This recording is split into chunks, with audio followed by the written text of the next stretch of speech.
Hi, my name is Zijing Lai from Master of Science Medical Visualization and Human Anatomy at Glasgow School of Art and University of Glasgow. I would like to introduce to you my dissertation project, Immunoscope, a VR educational application for adaptive immunology. In immunology education, textbooks, static diagram, and 2D microscopy are all valuable resources, but they have clear limitations, fail to show the dynamic and 3D nature of the immune process, and difficult to visualize some contents which are hard to spatially understandable, like antigen presentation and cell-to-cell interactions. Also, students find it's difficult to build the accurate spatial and conspatial understanding. So VR, the virtual reality technology, provides an alternative approach by allowing users to interact with and explore these processes in immersive 3D environments. Previous studies have shown that the VR technologies could improve engagement and outcomes in STEM students, also help students to grasp molecular structure and also dynamic processes. However, immunology has received little attention in the VR technology-based education, so this gap highlights the needs for new educational tools.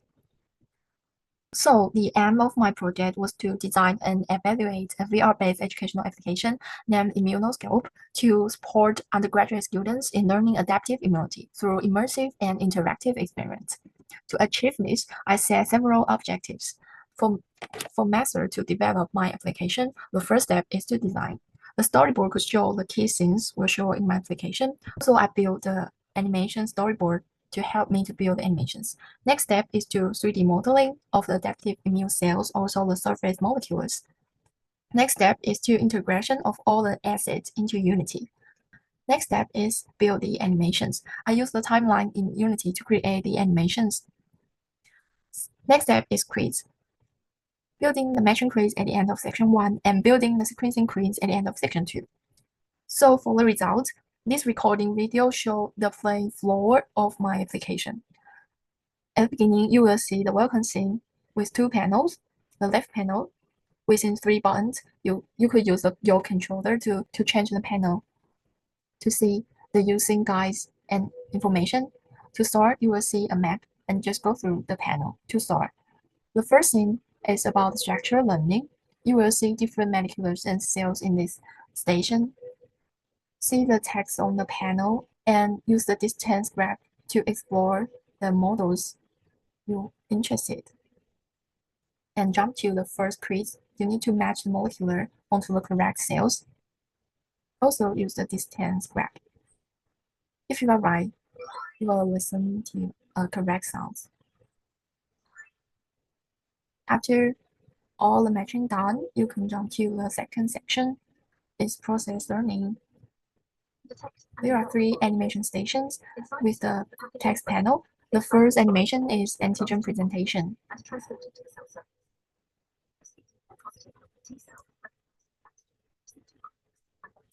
You could use the play and pause button to control the playing of the animation. Also, you could use the slides to control the animation. The second animation is about humoral immune response. The third animation is about cell-mediated immune response.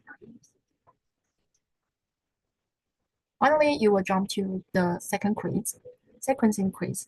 There are 5 options you need to rank into a correct order. Okay, done. For evaluation, I conduct user testing in 2 phases. Firstly, over 20 students complete an online survey about their extra learning needs and preference. Secondly, 3 academic staff members from the University of Glasgow test my VR application. After the testing, they complete the evaluation questionnaire. In terms of results, the student survey shows that many learners find it difficult to understand immune processes through 2D diagrams, and they express interest in using interactive 3D models.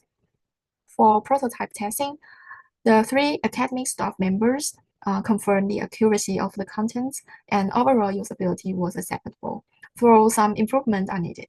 Overall, VR makes abstract processes much more concrete and spatially understandable. However, the project also has several limitations.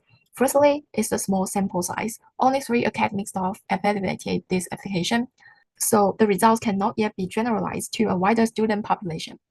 Secondly, the hardware accessibility is another question. Also, the prototype scope was limited. It only focused on adaptive immunity, leave out other important areas in life science. Finally, there are some technical constraints. Future development could expand the content, conduct larger-scale student testing, and explore more accessible platforms to broaden classroom use. I would like to take a moment to thank the people who made this project possible. Deep gratitude goes to my supervisors, Dr. Claire Donald and Dr. Amy Webster, for their invaluable guidance and encouragement throughout this research. Also, thanks to Dr. Matthew Poyet and all the faculty members of the Medical Visualization Program at the Glasgow School of Art and the University of Glasgow. Thanks also go to all participants and supporters who contributed to this project, as well as my friends and family. Thank you all for your listening.